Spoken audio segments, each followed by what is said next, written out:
I'm the man now. Nobody ever gave a handout. For the stretch, talking grams loud. Cut them off, get a hand out. Bro talk, what's that about? Yo, what's going on, people? You know who it is. Tay Wiz coming live and direct from the Man Cave as usual. For those subscribers out there that's not subscribed to the YouTube channel, hit that bell. If you're not subscribed to my Twitter, hit that bird at TAE_WIGGS.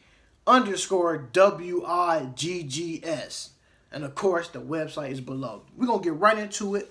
Everything that's been going on. The Hornets are going to have a new GM, Mitch Kupchak, get rid of Rich Child. They need to go in a different direction. I still think the Nicholas Batum contract, it's an overrated contract for him. He hasn't lived up to that contract. A 5-year deal, $120 million, which you could have paid someone else that type of money. The understanding is I'm hearing that Michael Jordan should be able to spend more to get certain players. You would think because Michael Jordan is Michael Jordan, 6 champion, 10-time scoring champion. You would think, because the name, oh, Michael Jordan's the owner of the Hornets, I think I should come to Charlotte. It is so hard for Michael Jordan to get certain superstars here. Charlotte is a small market city, by the way. It's a nice city. Weather is great. How is it for Michael Jordan to be an owner of a team? He cannot attract players to his arena. He cannot attract that marquee name to come play for the Hornets. All he needs is another 2 more superstars, and his team is legit. They are legit. They only like 7 games of the playoffs. Mathematically, they are eliminated from playoff contention. But if you add another or 2 stars with Kemba Walker, this team can make a fighting chance in the East. The East is wide open. Michael Jordan has to open that paycheck book up and tell them players, hey, man, come sign with me. All-Star game will be here next year. You're going to have Kemba Walker, hopefully, on your team, on your roster by that time. Attract some players here. Michael Jordan is one of the biggest names and icons in the NBA. He is one of the bigger names that the game can offer. And it's so hard for him to attract players here. Why does players don't want to play in Charlotte? I don't understand. So, Michael Jordan need to open that paycheck book up this summer and cut that check. And get some big names here. Kemba Walker even said it once he scored that 10,000 point against the Cavaliers. He is tired of missing the playoffs every year. He's been here for 7 seasons and only been to the playoffs once. So to let you know what Kemba is thinking. He's thinking playoffs. He's tired of playing every year, not doing anything, playing the regular season for nothing. Some guys actually want to win. Some guys play for checks. Some guys want to win and go to that next level. Some guys want to be part of greatness. So I'm going to switch everything over. Hall of Fame, you got Steve Nash, Jason Kidd, Ray Allen, and Grant Hill, all headed to the Hall of Fame. That's a good class. Ray Allen, 3-point sniper. Steve Nash, back-to-back MVPs, which is questionable and arguable. Grant Hill and Jason Kidd, 1995 co-rookies of the year. Such an honor for those two, Grant Hill and Jason Kidd, who came from the collegiate level into the NBA and both had stardom. We know Jason Kidd was a great point guard at California University. Then you had Grant Hill playing on that Duke team, and he's come to the league and solidify himself as one of the greats too. 7-time All-Star. You can't argue Grant Hill. What if he's never got injured? Before LeBron James doing the triple-double stuff, Grant Hill was too. Just letting some of the youngsters out there know, the millennials know what was going on in those 90s when Grant Hill and no Pistons, when he played with a young Allen Houston. Them guys was getting it done. I'm looking at other things. And I talked about my MVP case last year. Who's the front runners? Anthony Davis, James Harden, LeBron James. We're going to stop those 3 there. DeMar DeRozan, as quiet as kept. And you cannot forget about Damian Lillard, what they have been doing. And some of these guys, you're looking at the Raptors, DeMar DeRozan, his team is 55-21 with a pivotal game tonight against the Cavaliers. Then you're talking about the Rockets, James Harden with their 62 wins. Then Damian Lillard could be an MVP candidate. 48 and 29, sitting comfortable in third place. Then you got LeBron James, 47 and 30 wins, probably playing the best basketball his 15 career, who's been sitting at number 3 for almost 2.5 months, and no team can surpass him for that. Before I talk about seedings and all that MVP stuff, now I do want to talk about this because I didn't talk about the last segment, but I thought this is the right time to talk about it. Jason Tatum is not getting no love on TV about what he has doing since Kyrie Irving been down. This is a rookie, folks, from Duke University, another Dookie. This is Jason Tatum, his first year in the NBA, and he is not getting the love that he needs. Since Kyrie been down now for the last 2.5 weeks, not only the Celtics are in second place with 53 wins and 23 losses, this guy is averaging 13.9 points per game, 14 points basically.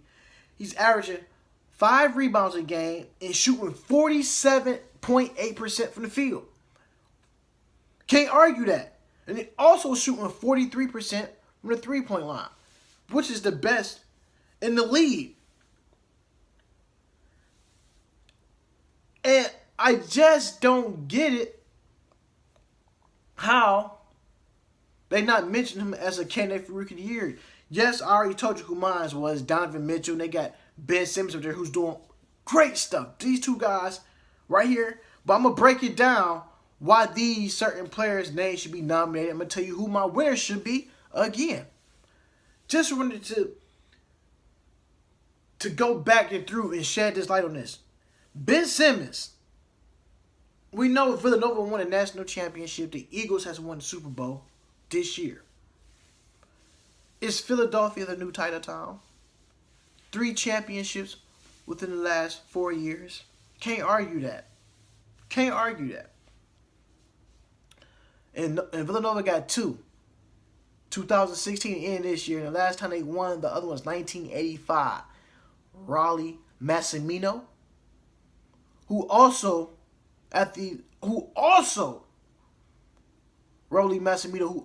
coached Cleveland State University. That's a gem for y'all. A lot of good coaches come out this Cleveland area. So I'm just letting you know, that's another gem for you. Raleigh Massimino has coached the Cleveland State Vikings. And he had Manu Bow. Manu Bow transfer and went somewhere else and played. So I'm just letting you know, some great athletes has came through the Cleveland area and coaches. I'm looking at Ben Simmons, who's averaging 15.8 points per game at 16 points. He averaging 8 rebounds per game, 8 assists per game. And the only thing the knock on Ben Simmons is he's shooting 56% from the free throw line. Yes, his team is the 4th seed in the East. Yes. You cannot argue what he is doing. We know at LSU he wasn't a scorer, but look at this type of caliber player, what he's bringing. He almost looked like a LeBron James type player. He's a prototype. LeBron James now can shoot, but he's not a high volume shooter. Ben Simmons is not a high volume shooter. Ben Simmons get his team involved a lot. Shares the basketball. That always been a coach's pet peeve from day one. If you was a ball handler, a point guard like myself, you get your teammates involved, everybody is happy. Because at the end of the day, you're gonna get yours. But if you run on the court, you gotta feed the big man. And that's what I like about Ben Simmons, LeBron James. A lot of these guys run the floor with their teammates. These two guys generally feed their big man. You reward the big man while he's running the floor with you. You don't want your big man to run down the fast break on a 2-on-1 situation. You don't pass him the ball. Even Russell Westbrook get the ball up to his big man, Steven Adams. You reward the big man for putting that hustle and effort in on that end of the court. And Ben Simmons is making the case that he could be Rookie of the Year too. And my choice for Rookie of the Year is Donovan Mitchell. I'm going to tell you why. Donovan Mitchell is averaging 20 points per game, 3 rebounds a game, and 3 assists. I like his he's averaging one and a half steals. But the reason I am giving him my Rookie of the Year, or NBA Rookie of the Year, he's in the West. Not knocking the East with Jason Tatum and Ben Simmons, which the Sixers has become. The reason they want to say Ben Simmons should be Rookie of the Year, the seasons that they have, only winning 12 and 13 games. You know, Joel Embiid talking about trust the process. But at the end of the day, this young guy, Donovan Spider Mitchell, who I've been riding his coattail, but I've been riding his way since NBA Summer League. If you don't believe me, I'm going to have to reincarnate this and go back and so y'all can see the clips. What I said about him and Kyle Kuzma. Donovan Mitchell, I said he's going to be a hidden gem for the NBA. A lot of people think it's a summer league, guy will get blistered sit on the bench. And I told you that. He is the reason why they had to trade Rodney Hood. Because he came out the gates, took it off running. And I'm saying this, he's playing in the West. Not only is he playing in the West, but his team is the 6th seed. A 44-33. And the teams he got to go up against in the West. He got to see Houston 4 times. Golden State 4 times. Portland 4 times. The Denver Nuggets 4 times. The Thunder 4 times. Spurs. He has to see all these teams at least 4 times. Not only for a lot of these teams that he has played, they either split or they lead in the season series. And this is the reason I gave him that. He's playing in a tougher conference, people. And ESPN not seeing it that way. Maybe a Fox Sports not seeing it that way. But Tay Wiz Live for the Man Cave is seeing it through these eyes that way. Donovan Mitchell came in and took Rodney Hood's spot. And Rodney Hood is playing for the Cavaliers. But right now, mediocre season from him. They want him to be more aggressive. Donovan Mitchell took his spot because I said the key word. Donovan Mitchell is more aggressive than Rodney Hood is. Donovan Mitchell is more explosive to the basket. He can create his own shot, his own offense. He can get to the basket easy. And not only he's a young rookie and a young budding star and also the dunk champion, he already in his rookie year commands a double team. And he get players involved. Not only he got help from a Ricky Rubio, Alec Burke, and also the Stifle Tower, Rudy Gobert. This team could be a very dangerous team heading into the playoffs. These are the couple of teams you don't want to play in the first round of the playoffs because it's going to be a heck of a round for these teams in the West. So you got New Orleans coming in at 8, the T-Wolves at 7, Utah at 6. You looking like, which one of these teams can dethrone the top 3 teams in the West? That's why they call it the Wild Wild West. And I'm looking from here. We're gonna break the playoff seeding down now. We know it's 9 days left until the playoffs start. Some teams got 5 games left on their schedule. Some have 6. But you look at the Houston Rockets, 62 wins and 52 losses. And if the playoffs start today, they'll be playing the New Orleans Pelicans, who's also the AC sitting at 43-34. Anything can happen because right now in that 9th and 10th spot in the West, you got the Denver Nuggets in 9th, 42-35. They can easily win their last 4 games, and Denver can easily win their last 4 games and can easily jump all the way to the 4th seed. That's how tight the West is right now. If you lose 2 games in the West at that 4th seed, it's a possible that 4th seed can become an 8th seed or the 9th seed. That 10th seed could also jump from the 10th spot to a 4th seed. Because everything from 4 all the way down to 10 is only a 4-game difference. Do I see one of these teams going to 3 or 4 game losing streak? Anything is possible, but I don't see it happening. You got the Houston Rockets, like I said, we'll be playing the Pelicans if the playoffs start today. The Golden State Warriors is a team who right now, who's going through some injury type statuses. Like I said, this is the only team for the last 3 years haven't seen the injury bug. The injury bug hit this team hard and fast, with Kevin Durant coming back from the fractured ribs, who also got ejected in the first quarter. Then you had Klay Thompson coming back from the thumb. Then you got Draymond, who also back with the groin. Now you're still waiting for Steph Curry. And it's crazy how they lose games without Steph. And everybody keeps saying, oh, Kevin Durant is the 2nd best player in the world. Hear me out. Hear me out before everybody start arguing. Please hear me out before everybody start arguing about Kevin Durant being the second best player in the league. When Steph went down with this injury, the Warriors are not a 500 basketball team. I'm just going to sit back in my man cave. I'm going to look this way. I'm going to look at the LeBron James poster, the best player in the league. Then I'm going to sit back over here and look at Michael Jordan, the greatest of all time. And to me, everybody keeps saying how he's the second best player in the league. But hear me out. So you still got Klay Thompson. Y'all still have Draymond Green. But yet, these guys still loses games without Steph Curry. They have the most dangerous lineup in the league. I've been telling people this for the last couple of years. Now I argue with some of my guys.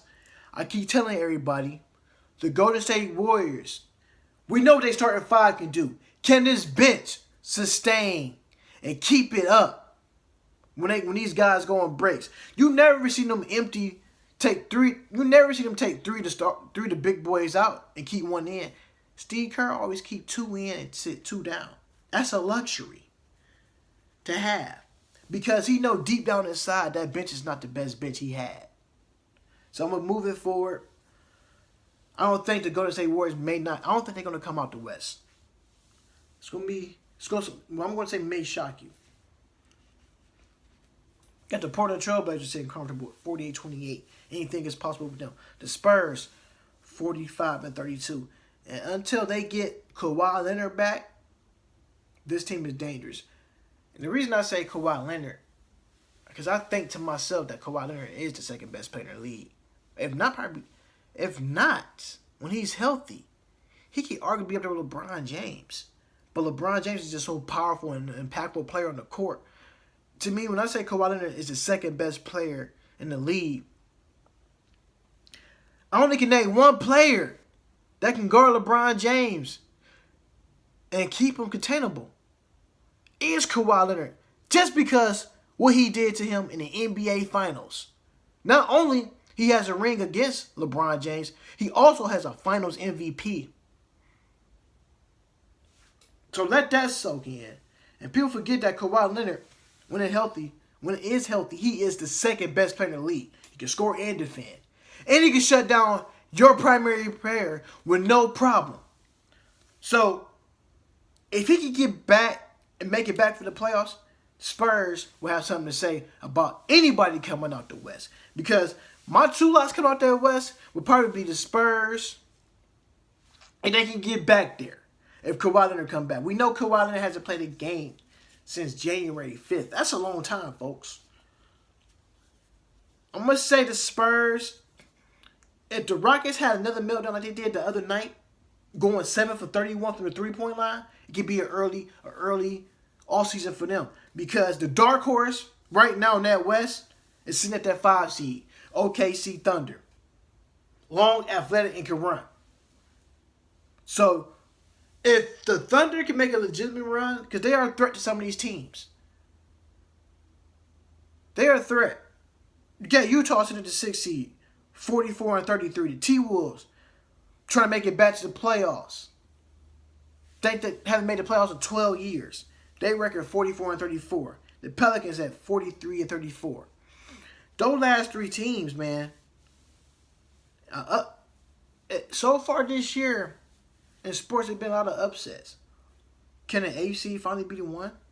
Can the 7 seed take out a 2 this year? It's yet to be even seen. Can LeBron James and company, can somebody stop his reign from going back to his ninth NBA Finals? When I'm looking at the East, you got the Raptors at 55-21. You got the Celtics 53-23. You got the Cavs at 47-30. Then you got the Pacers 46-30. Then you got the Sixers 46-30 sitting at that 4 seed, and the Pacers are 46-31 at the 6th seed, at the 5th seed. Then you got the Wizards 42-35. That's the 6th. Man, Heat at 7 and the Bucks at 8. And we know anything can happen between 6, 7, and 8 because those three teams can flip-flop as well too. And when I'm looking at the Raptors, the England got a tough game tonight playing against the Cavaliers. Everybody keeps saying who needs to win this game. We talking about my guys the other day. We at work. And they was like, who you got tomorrow night down to between the Cavs and Raptors? Of course, I'm a homer. I'm going to say the Cavs. At the end of the day, if the Cavs come out flat, the Raptors can't hurt you. They can stretch the floor. They can rebound. Their big guys has post moves. And the reason I said post moves, hear me out when I get to that one. Post moves. What I mean by post moves, post the ball, post the player up, and go to work. When I said that, Tristan Thompson has no post moves. You give him the ball, bring the ball back down low, he grab a rebound. He's already right there to put the ball back in for a tip in. He grabs the rebound and he brings it back down. Everybody knows and every coach has said this to all their big men. Keep the ball high and tight. Don't bring the ball down low. So little guys like me don't be swiping the ball and cause a jump ball. There is no reason why Tristan Thompson is 6'8", 6'9", is grabbing offensive rebounds under the basket and bringing the ball back down. You have no post move. Take the ball up and stay strong. That is another reason why Tristan Thompson will be out of Cleveland this summer. If I was the Cavs, I would sign a trade this summer, sending Tristan Thompson to the Clippers for DeAndre Jordan. Tristan Thompson give you no offensive presence. And I've been saying this now for the last 3 to 4 years. Yes, offensive rebounding and defensive rebounding look good, but if you can't score that rock, you no need. What can you do? You can't do anything. So, with the Cavaliers playing the Raptors tonight, tough game. That game will be on TV tonight. That will be a must-watch game. Another key game, Golden State and OKC. The battle of Durant and Westbrook. Who will win this game? These are two games. I'm going with the Cavs over Raptors, and I'm going with the Thunder over the Warriors. This team, the Warriors, seem kind of iffy. I always tell people this: the most dangerous thing you can do as an athlete is to go in and take another team lightly. Get bored. A lot of these players be bored. They waiting for the playoffs. You just can't just turn it on like that. And then you just go out there and play basketball trying to win games because the next team want to beat you. They want to beat you. Before I leave, I already told you who I thought should be Rookie of the Year, Donovan Mitchell. Right now, Coach of the Year, I'm going to let you know where I stand. Dwayne Casey of the Raptors. His team is 55-21. Mike D'Antoni, phenomenal year. He has the Houston Rockets 62-15. Brad Stevens, awesome job, 53-23. I told you it's going to change because at first I had Dwayne Casey. Quinn Snyder of the Utah Jazz, 44-33. Tom Thibodeau got the Timberwolves back into playoff contention since in 12 years at 44-34. If I had to pick one out of these group of 5, I'm going to go with Brad Stevens. And people are saying, why Brad Stevens? He got the Celtics, 53-23, second best record in the Eastern Conference. Not only Kyrie Irving is hurt, he lost Marcus Smart for the season. Gordon Hayward got injured in that terrible, gruesome injury. The first game of the season in Cleveland on opening night. This young team that he has, he's been going through so many injuries. And you would think because Kyrie went down that this team will crumble and fall. And I'm looking at Brad Stevens coaching. You know what it is about him coaching? He trusts his players. You know what else I like about Brad Stevens? His players trust him. You got to trust the system within the players, and the players trust the system within Brad Stevens and that coaching staff. This is a young, scrappy team. You got Terry Rozier. And I'm going to say Terry Rozier could be a candidate right now for $6 million a year. Hey, I'm just saying, he could be either $6 million a year or most improved. Most improved went to Victor Oladipo, hands down. But 6 man a year, I can't think of no other 6 man that's doing it besides like him and Lou Williams. The reason Lou Williams probably won't get it now, like he probably gets snubbed like he got snubbed for the All-Star game. And plus, not only he's not in the playoffs, but Terry Rozier is. Each time that either Marcus Smart got injured or Kyrie Irving got injured, he came in and took over some games, plays defense on that end of the floor, and he's a great offensive player. And he's bringing it every night. So that is why I'm picking Brad Stevens as my coach of the year, and I snuck a gem in there on you guys. Had to do that for y'all. Terry Rozier, 6 man a year. Trust and believe that. Y'all know who I am. I'm Tay Wiz coming live for the Man Cave as usual. Like I said, subscribe to that YouTube channel. Hit that bell. Subscribe to that Twitter. Hit that bird at TAE_WIGGS. Y'all take care. Peace.